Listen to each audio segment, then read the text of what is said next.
नमस्कार दोस्तों। तो कैसे हैं आप सब? उम्मीद करती हूँ बढ़िया होंगे। तो दोस्तों, आपने स्टार क्वार्टर का रहस्य भाग 1 को बखूबी बहुत प्यार दिया है। चलिए अब हम भाग 2 की ओर आगे बढ़ते हैं। कहानी की शुरुआत इस प्रकार होती है। सब इंस्पेक्टर विवेक को अपनी आंखें मलते हुए कांस्टेबल महत्रे ने देख लिया। मुकेश भी बाहर खिड़की के पास कान लगाए खड़ा था।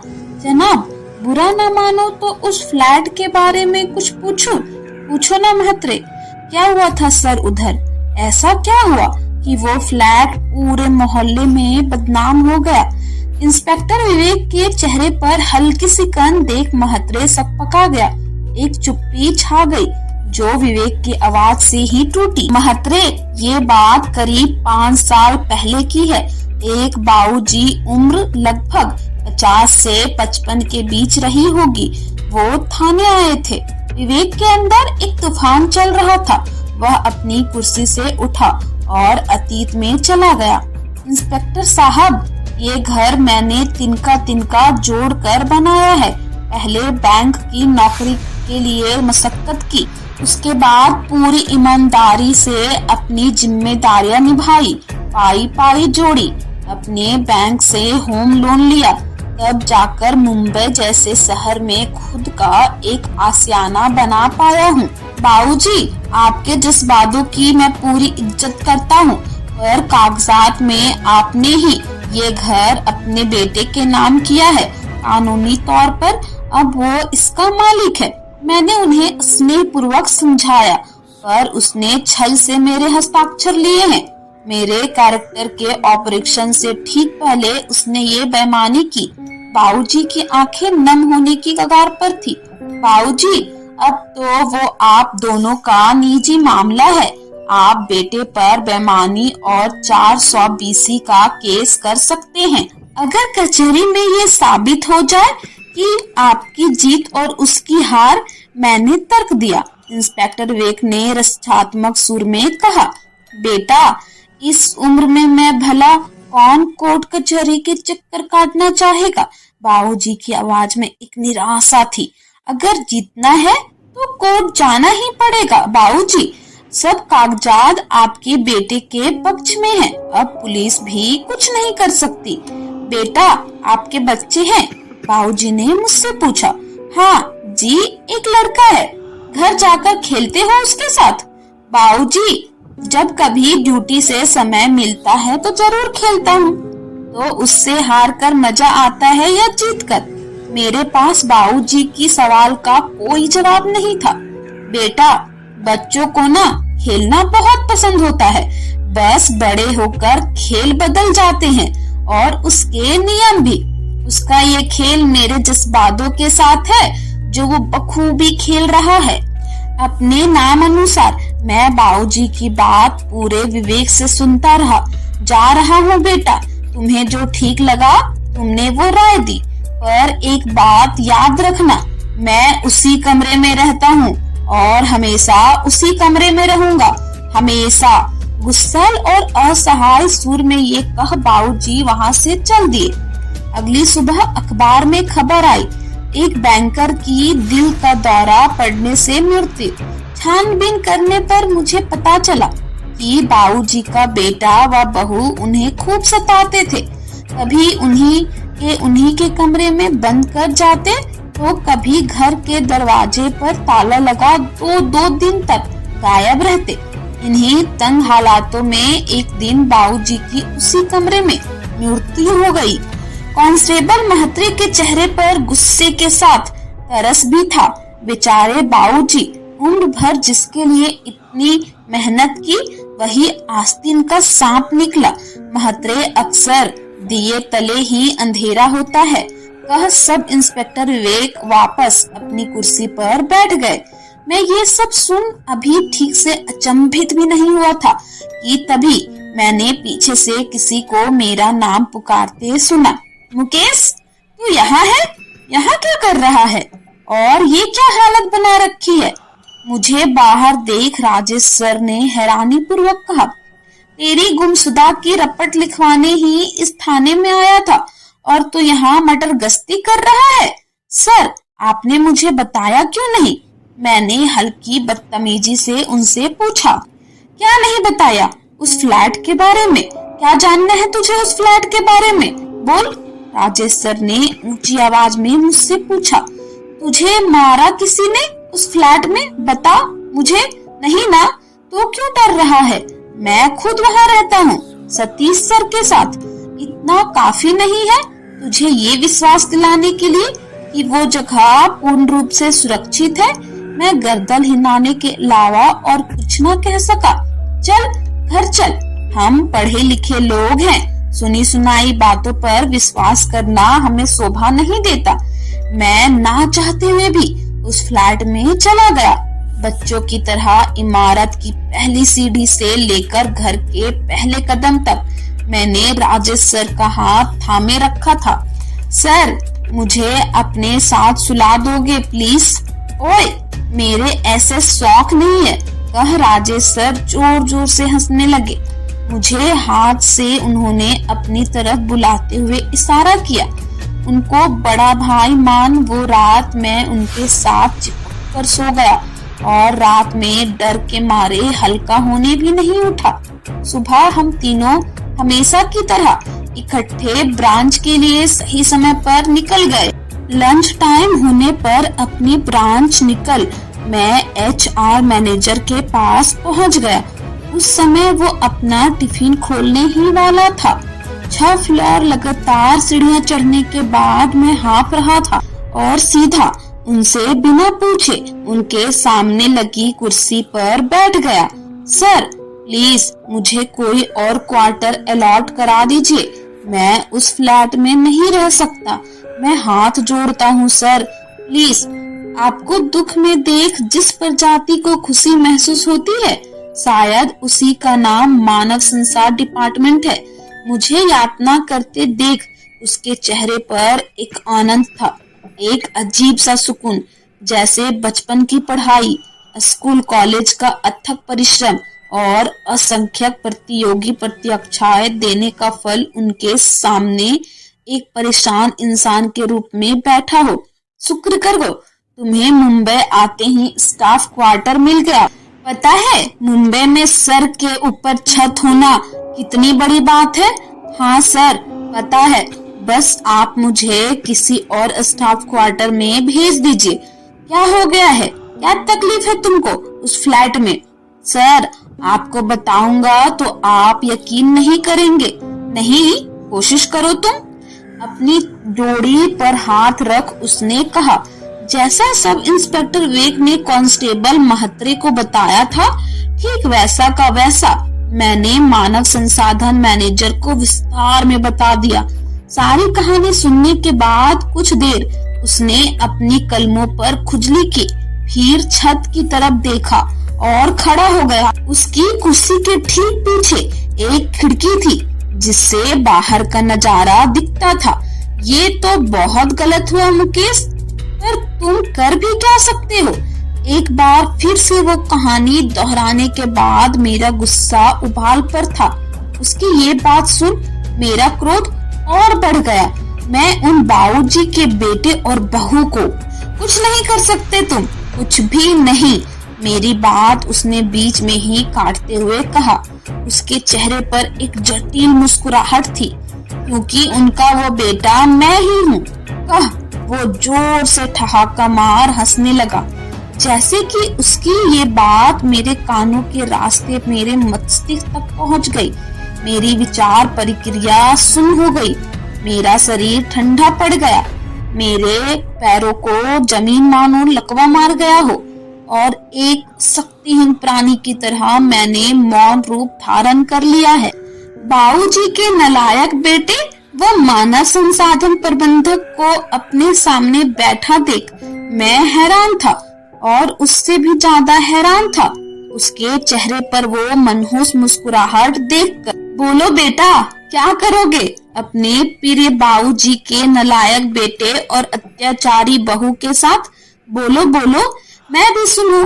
मानव संसाधक प्रबंधन मनोज की नजरें मुझ पर थी। उस दिन जिंदगी में पहली बार मैंने खुद को बेबस पाया।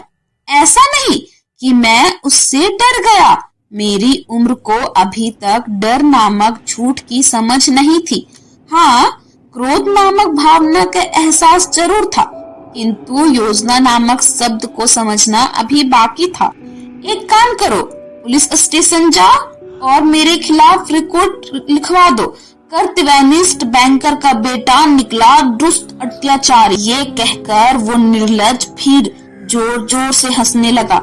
मैं चुपचाप उसे मुझ पर हंसता छोड़ वहां से चला गया। अगले दिन मैं काम खत्म करने के बाद शाम में दोबारा थाने गया तो फिर आ गया। तुझे कहा था ना, यहाँ आसपास भी मत भटकियो। कांस्टेबल महत्रे चिल्लाने लगे। मुझे एक बार विवेक साहब से मिलने दो, मैंने यातना सुर में कहा। साहब बहुत व्यस्त है, जाए यहाँ से। प्लीज साहब, ऐसा मत करो, मैं उस फ्लैट के बारे में बात करना चाहता हूँ। तो जाता है या नहीं? उसने लाठी उठाते हुए कहा। महत्रे, सब इंस्पेक्टर विवेक कैबिन से बाहर आ चुके थे। साहब, आपसे कुछ बात करनी है, मैंने उनसे हाथ जोड़कर कहा। मेरी आंखों से अश्रुधारा निकलने के कगार पर थी। मुकेश, इस समय तुम जाओ यहाँ से, गड़े मुर्दे उखाड़कर कोई फायदा नहीं। महत्रे, इसके ऑफिस का पता नोट कर और जाने दे इसे, कह विवेक साहब थाने से बाहर चले गए। मैं भी निराशा होकर घर लौट आया। अगले दिन मैं बैंक की फोर्ट स्थित शाखा में खाता खुलवाने गया। वहाँ वो बेशरम प्रबंधक मनोज भी था। वह मेरे ही बैच की एक महिला अधिकारी से हंस हंसकर बातें कर रहा था। जैसे ही उसकी नजर मुझ पर पड़ी, वो गर्दन हिला, अजीब सा मुंह बना, फिर नई अधिकारी से गप्पे मारने में व्यस्त हो गया।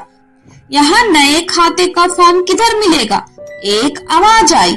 मेरे पीछे देखने की देर थी और तब तक एक बला सी खूबसूरत नई युवती ठीक मेरे साथ वाली कुर्सी पर बैठ चुकी थी। ये लीजिए मैडम, कह उसे एक अधिकारी ने फॉर्म पकड़ा दिया। थैंक यू, कह वो मुस्कुराई। पिछले कुछ दिनों की घटनाओं को कुछ क्षण भर के लिए मैं उस मुस्कुराहट में खो गया। वह मुस्कुराहट मुझे सोनाली बेंड्रे की याद दिला रही थी, खासकर जिस एड में वह मुस्कुराते हुए घोड़ों की पालकी पर बैठ कहीं जा रही होती है और बैकग्राउंड में सौंदर्य साबुन निरमा, निरमा ब्यूटी, सुंदर साबुन निरमा बज रहा होता है। रंग सांवला, तीखे नैन नक्श, लंबे केस और मनमोहक मुस्कान। उन मोहतरमा के आते ही ब्रांच की हवा में बदलाव और भटकाव दोनों आ गया था। वह दुराचारी मनोज उस महिला अधिकारी से झटपट अलविदा कह मेरी कुर्सी की तरफ आ गया। मुकेश, क्या बात है? उसके इतना कहने से मेरे दिल की धड़कन तेज हो गई और मैं खड़ा हो गया। नव युवती भी मनोज को शाखा प्रबंधक समझ अपनी कुर्सी से उठ गई। तुम्हें सिखाया नहीं किसी ने, ग्राहक भगवान समान होता है, कह उसने उस नव युवती के हाथ से फॉर्म लिया। अपनी जेब से पेन निकाला। उसने मुझे उस फॉर्म को भरने का इशारा किया। Please madam, this side. अंग्रेजी में ये 4 शब्द कह वह उसको बगल वाले शाखा प्रबंधक के कैबिन में ले गया और उसके साथ भी गप्पे मारने लगा। मैं क्रोधित होने के अलावा और कुछ भी ना कर सका। उसी क्रोध को शांत करने हेतु मैंने उसका फॉर्म भरना आरंभ कर दिया। शीतल कुमारी उसका नाम भी उसके रूप की तरह सुंदर था। आधार कार्ड और पैन कार्ड की मदद से उसका फॉर्म मैंने लगभग पूरा भर दिया था। केवल फोन नंबर और मेल आईडी डालना बाकी था। मैं जैसे ही उस कैबिन की तरफ चलने लगा, मुझे कैबिन के अंदर से ही आंखों में मनोज ने वहीं बैठे रहने का इशारा किया। लगभग 15 मिनट और गवाने के बाद मैं शीतल मैडम के पास कैबिन में फॉर्म लेकर पहुंच ही गया। मनोज के चेहरे पर झलक रहे गुस्से को मैंने दरकिनार कर दिया। मैडम, आपका फोन नंबर और मेल आईडी डालना है इधर, लीजिए ना सर, कह उसने फोन नंबर और ईमेल आईडी मुझे जबानी बता दिया। बड़े लकी हो मुकेश, वरना ऐसे लोगों का फोन नंबर लेने के लिए दुनिया लाइन में खड़ी है, कह मनोज ने फिर फ्लर्ट करने की कोशिश की। क्या सर, कोई नहीं खड़ा, शीतल मैडम ने शर्माते हुए कहा। 5 मिनट बाद शाखा प्रबंधक को आते देख मनोज खड़ा हो गया और शीतल मैडम से इजाजत लेकर छठे तल पर अपने कार्यालय की तरफ चल दिया। और शीतल, कैसी हो आप? हम अच्छे हैं, आप कैसे हैं? हम भी मस्त हैं। कल क्या कर रही हो? ज्यादा कुछ नहीं, दिन में घर की सफाई, दोपहर को आराम और रात में ड्रिंक। आखिरी सब सुन मनोज के मन में लड्डू फूटने लगे। करीब 1 महीने में मनोज और शीतल काफी अच्छे दोस्त बन गए थे। उस दिन शीतल मैडम ने न केवल मनोज से अपने घर की साफ सफाई करवाई, बल्कि कोनों में लगे मकड़ी के जाले भी साफ करवा दिए। थक हार कर ड्रिंक का समय आया और मनोज ने मौके का फायदा उठा उसके करीब आने की कोशिश की। यहाँ नहीं, फिर कहाँ? मनोज में एक नई स्फूर्ति का आगमन हो चुका था।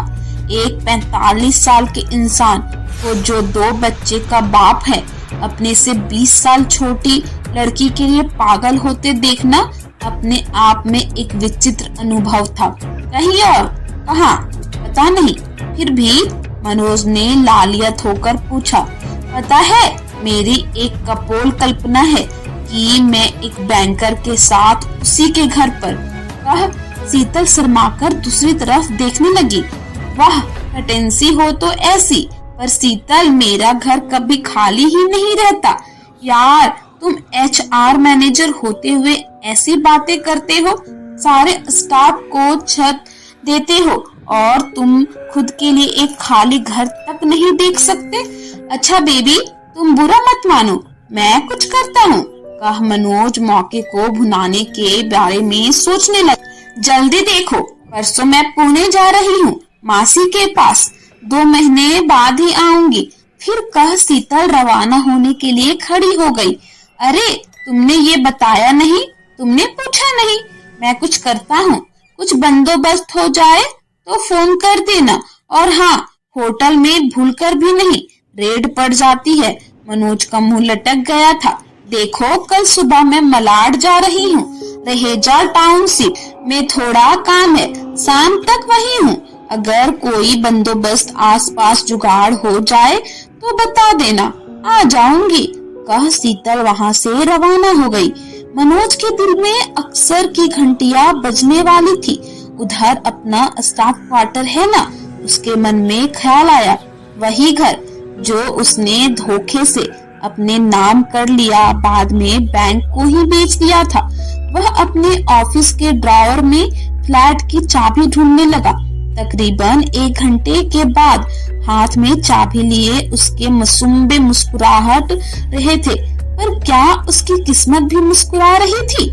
उसके कर्मों का फल उस फ्लैट में उसका बेसब्री से इंतजार कर रहा था। पर क्या वो उस फ्लैट में जाने की बेवकूफी करेगा? और अगर हाँ, तो उसका क्या हश्र होगा? चलिए जानते हैं आगे। चाबी हाथ में लिए कुछ देर तक मनोज के चेहरे पर एक कुटिल मुस्कुराहट रही थी। फिर उसने झट से चाबी बैग में संभाल कर रख दी। सर, तबीयत ठीक नहीं है, चेक आपके लिए बताऊंगा तो कल ऑफिस नहीं आ पाऊंगा। उसने अपने उच्च अधिकारी को फोन कर छुट्टी भी ले ली। बेबी, तुम कहाँ मिलोगी? रहेजा टाउनशिप में। उसने रात को ही शीतल को मैसेज डाल दिया था। ब्लॉक बी, जवाब आया। मेरा एक और फ्लैट है ब्लॉक ए में, वहाँ मिलते हैं ठीक सुबह 11 बजे। पता व्हाट्सएप करो और वहाँ पहुँचकर फोन करना। शीतल का झट से जवाब आया। ओके बेबी, कह मनोज ने बिस्तर पर फोन रख दिया। पेट में एक अजीब गुदगुदी महसूस कर रहा था। वो कल होने वाले मजे के बारे में सोचने लगा। वही इमारत जिस पर कोई नहीं रहता था, वही दरवाजा जो कभी बंद नहीं किया जाता था, और वही कुंडी जो कभी लगाई नहीं जाती थी। आज भी वो दरवाजा बंद नहीं किया गया था। सतीश सर और राजेश सर पहले ही शाखा के लिए रवाना हो चुके थे। अरे बेवकूफ, घर खुला छोड़कर चले गए। सब पंखे लाइट भी जल रहे हैं, कह मनोज फ्लैट के अंदर आ गया। एकाएक पंखों की रफ्तार में एक तेजी सी आ गई थी। लाइट की रोशनी भी कई गुना बढ़ गई और फिर एकदम से बुझ गई, फिर से जलने लगी। उसकी नजर सामने वाले कमरे पर पड़ी। बिस्तर पर साफ सुथरी चादर बिछी देख उसने उसी कमरे में प्रवेश किया जहां जाने की मनाही थी। आ जाओ। उसी बिस्तर पर बैठ उसने शीतल को फोन कर फुसफुसाया, पर आया कोई और। उस कमरे का पंखा व लाइट अपने आप बंद हो गया। दरवाजे खुद ब खुद कड़ी लग गई। ये देख मनोज अटपटा लगा और उसने खड़े हो दरवाजे को खोलने का प्रयास किया, पर आज उसका दिन नहीं था, बिल्कुल भी नहीं। एक अजब सी ताकत ने उसे इतना तेज धक्का दिया कि वो हवा में उड़ पीछे लगी दीवार से जा टकराया। अपना सिर पकड़ वो दर्द से कहराने लगा। उसकी शर्ट पसीने से, पलटून से, डर से भीग चुकी थी।